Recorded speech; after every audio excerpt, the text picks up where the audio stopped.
दोस्तों, हमारे दुनिया के नक्शे में यहाँ पर मौजूद है एक मशहूर देश के जिसको नाइजर के नाम से जाना जाता है।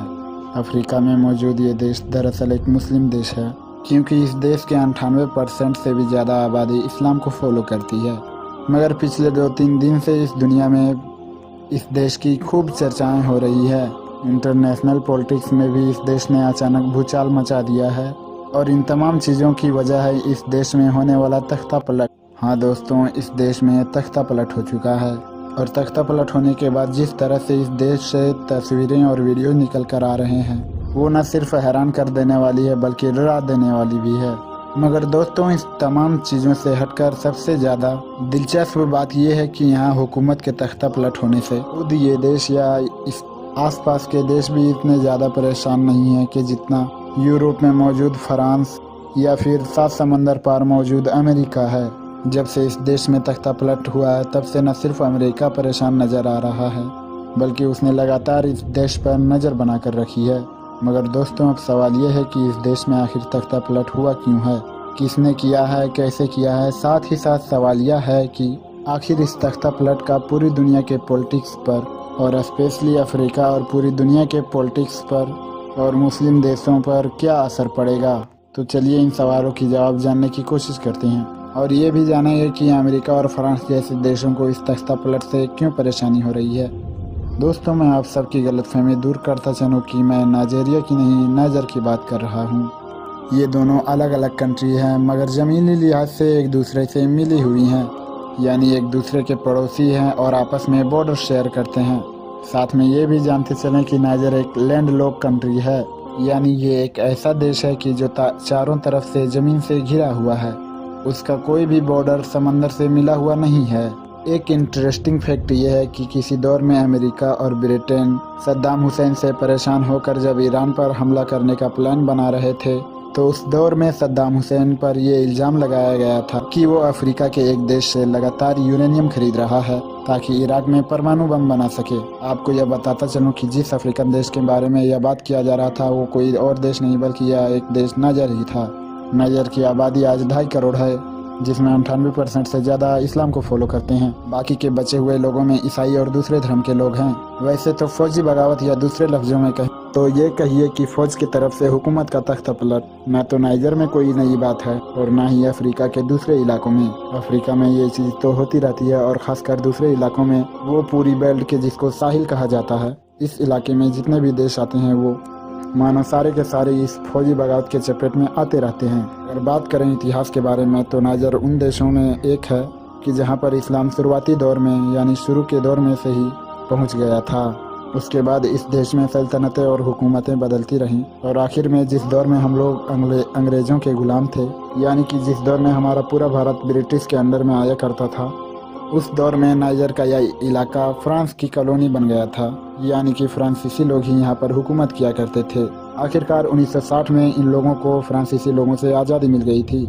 आज़ादी मिल गई, मगर इनका सिस्टम सही से काम न कर सका। जो लीडर मिले वो या तो काबिल नहीं थे, या फिर करप्ट थे, या फिर उन लीडरों ने वक्त के साथ तानाशाही बनने की कोशिश की, और उसका नतीजा ये हुआ कि फ़ौज को मौका मिला और उसने मौके का फ़ायदा उठाते हुए, पब्लिक का सपोर्ट लेते हुए बार बार इस इलाके में हुकूमत का तख्ता पलट करते रहे।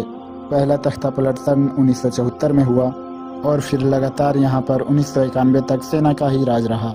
1991 में सेना ने जैसे तैसे यहाँ की गद्दी खाली कर दी और सिविलियन राज भी शुरू हो गया, मगर ये लंबे वक्त तक नहीं चला।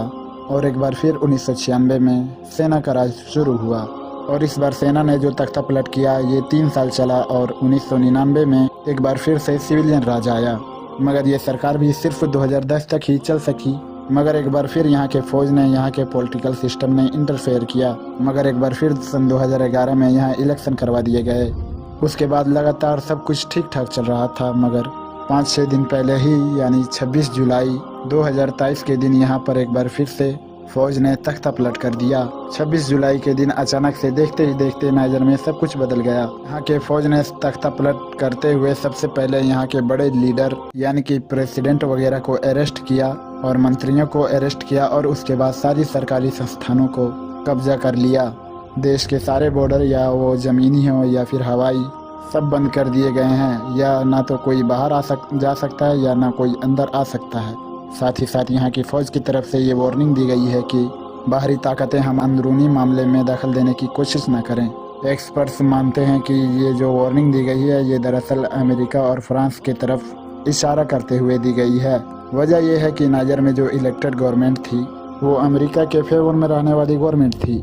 वो अमेरिका को सुनती थी और उसी के हिसाब से काम करती थी। मगर जाहिर है कि अब ये जो सेना का राज आएगा हरगिज़ ऐसा नहीं करने वाला है, बिल्कुल इसके उलट करने वाला है। एक्सपर्ट्स मानते हैं कि नाइजर में तख्ता पलट होने से जहां एक तरफ अमेरिका की पकड़ इस देश में कमज़ोर पड़ेगी, वहीं दूसरी तरफ रशिया की पकड़ और भी ज़्यादा मजबूत हो जाएगी। दरअसल दोस्तों, जैसा कि आपको मैंने पहले ही बताया कि इस इलाके में फौजी बगावत अब आम बात हो चुकी है।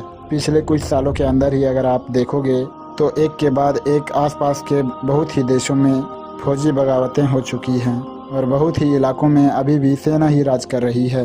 लगातार अफ्रीका के इस पूरे इलाके में जितने भी देशों में ये फौजी बगावतें हो रही हैं, इन सब का जिम्मेदार अमेरिका और यूरोपियन देशों की तरफ से रशिया को माना जा रहा है।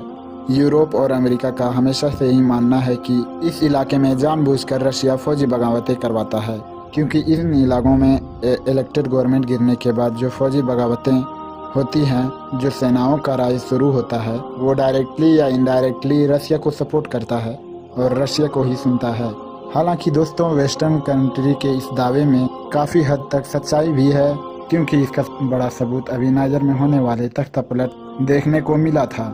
कुछ ऐसे फोटोज और वीडियोज वायरल हुए थे कि जिसमें साफ तौर पर देखा जा सकता था कि नाइजर में लोकल लोगों में भी रशिया का झंडा लेकर टहल रहे हैं और उसको बाकायदा लहरा रहे हैं, मानो वो यह दिखाने की कोशिश कर रहे हैं कि इस तख्ता प्लेट में रशिया की जीत है। जहां तक मामला है फ्रांस का, तो जैसा कि मैंने आपको पहले ही बताया था कि फ्रांस ने एक लंबे वक्त तक नाइजर के इलाके में एक लंबे वक्त तक राज किया है, इसीलिए फ्रांस का नाइजर में अभी भी काफ़ी प्रभाव है। आज भी हज़ारों की तादाद में नाइजर में न सिर्फ फ्रेंच लोग रहते हैं, बल्कि उन लोगों का आपस में काफ़ी ट्रेड होता है।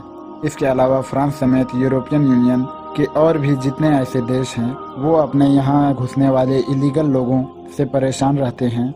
वो भी नाइजर की बहुत ज़्यादा मदद लेते हैं। सिर्फ 2014 से लेकर 2020 तक नाइजर को यूरोपियन यूनियन की तरफ से 13,000 करोड़ इसलिए दिए गए थे ताकि वो ऐसे लोगों को रोक कर रखे कि जो सहारा के रास्ते से यूरोप में इलीगल तरीके से एंटर होते हैं। साथ ही साथ ये बात भी याद रखने वाली है कि इस इलाके में नाइजर ही वेस्टर्न कंट्री का इकलौता साथी था।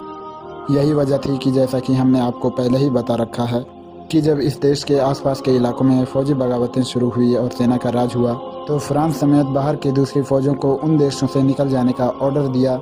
जब फ्रांस की फौजें वहां से निकली तो उन्होंने नाइजर की मदद ली और नाइजर में अपना स्पेस बनाया। फिर वहीं से फाइट करना शुरू की और फिर अपना मुकाबला आसपास के उन देशों से करना शुरू कर दिया कि जहां पर अब सेना का राज शुरू हो चुका है। और जाहिर है इन सारी वेस्टर्न कंट्री के दावे के मुताबिक ये जो सारी सेनाएं राज कर रही हैं, ये दरअसल रशिया की फेवर में रहते हैं और रशिया के अंडर में राज करती है। मगर अब जब खुद नाइजर में तख्ता पलट हो चुका है, तो हम मान सकते हैं कि वो दिन अब दूर नहीं, तो आसपास के दूसरे देशों की तरह इस देश में भी वेस्टर्न कंट्री को निकलने को कहा जाएगा। इस इलाके में रशिया को काउंटर करने के लिए नाइजर ही वेस्टर्न कंट्री का इकलौता साथी था। इसीलिए इन लोगों ने नाइजर के अंदर खूब पैसा बहाया। सिर्फ अमेरिका की बात करने तो सन 2012 से लेकर अब तक 4,000 करोड़ से ज़्यादा पैसा बहाया है।